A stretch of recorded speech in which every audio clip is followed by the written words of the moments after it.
Assalamualaikum warahmatullahi wabarakatuh. Di sini saya akan menjelaskan tentang komentar masyarakat terhadap penyandang disabilitas menurut pandangan Islam.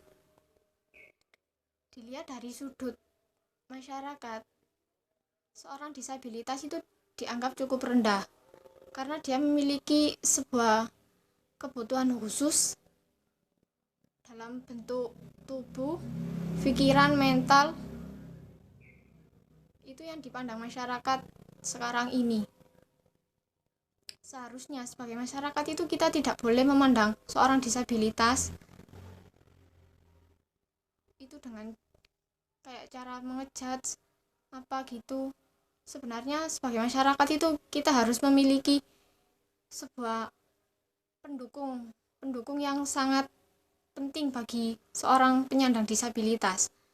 Karena disabilitas ini memiliki kebutuhan khusus dan harus diperhatikan dengan khusus dan diperlakukan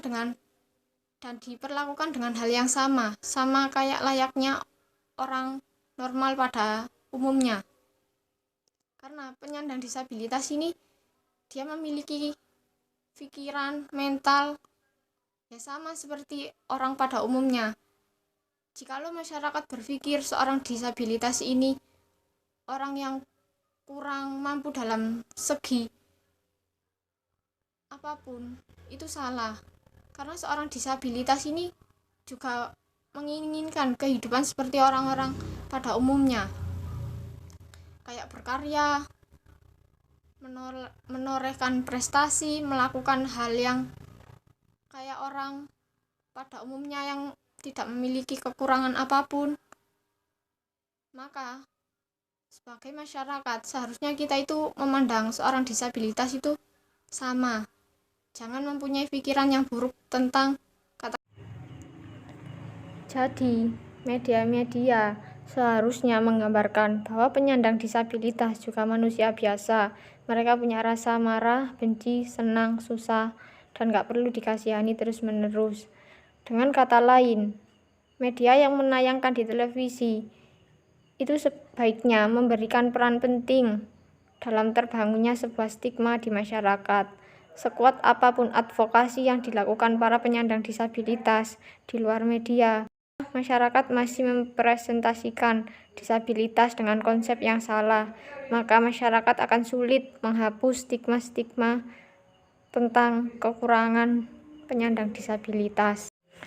Pandangan Islam terhadap penyandang disabilitas.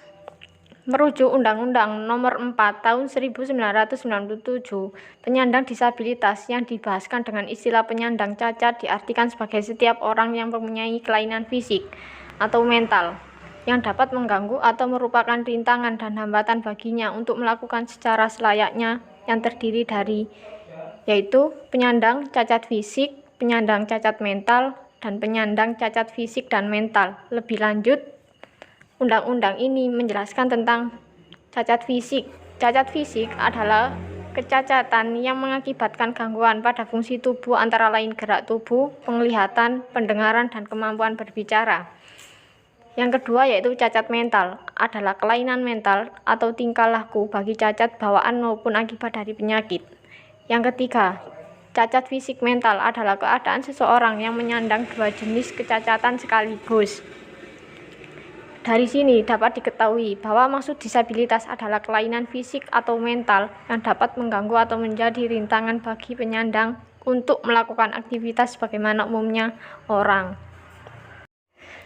Penyandang disabilitas dalam perspektif Al-Quran, hadis, dan ulama madhab. Dalam perspektif Islam, penyandang disabilitas identik dengan istilah zawil ahad, zawil istiyat, atau zawil adhar. Orang-orang yang mempunyai keterbatasan, berkebutuhan khusus, atau mempunyai udzur. Lebih spesifik, Al-Quran, hadis, dan pendapat para ulama secara tegas menyampaikan pembelaan terhadap penyandang disabilitas. Di sini dijelaskan dalam Al-Quran surat An-Nur ayat 61. Bismillahirrahmanirrahim. Laisa 'alal a'ma haraju wala 'alal a'raji haraju wala 'alal maridi haraju wala 'alal anfusakum an ta'kulu min buyutikum aw buyuti abaikum aw buyuti ummahatikum. Artinya, tidak ada halangan bagi tunanetra, tunadaksa, orang sakit, dan kalian semua untuk makan bersama dari rumah kalian, rumah bapak kalian, atau rumah ibu kalian. Ayat tersebut menjelaskan tentang, yaitu menegaskan kesetaraan sosial antara penyandang disabilitas dan mereka yang bukan penyandang disabilitas.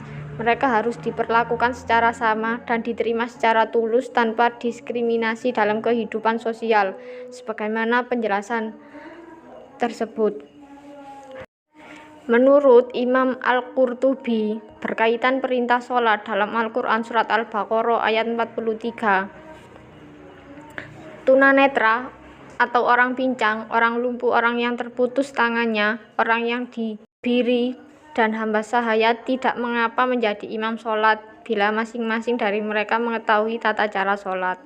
Imam Al-Qurtubi dan para ulama lainnya tidak mempermasalahkan disabilitas. Menurutnya penyandang disabilitas, misal tunanetra, tunadaksa, dan lainnya, boleh saja menjadi imam sholat, asalkan mengetahui tata caranya.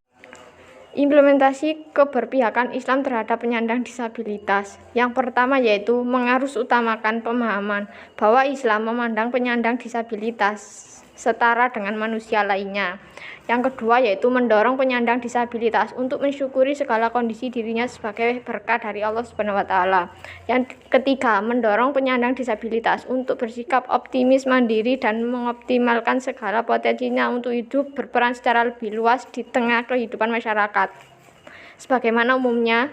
Sekian dari saya. Wassalamualaikum warahmatullahi wabarakatuh.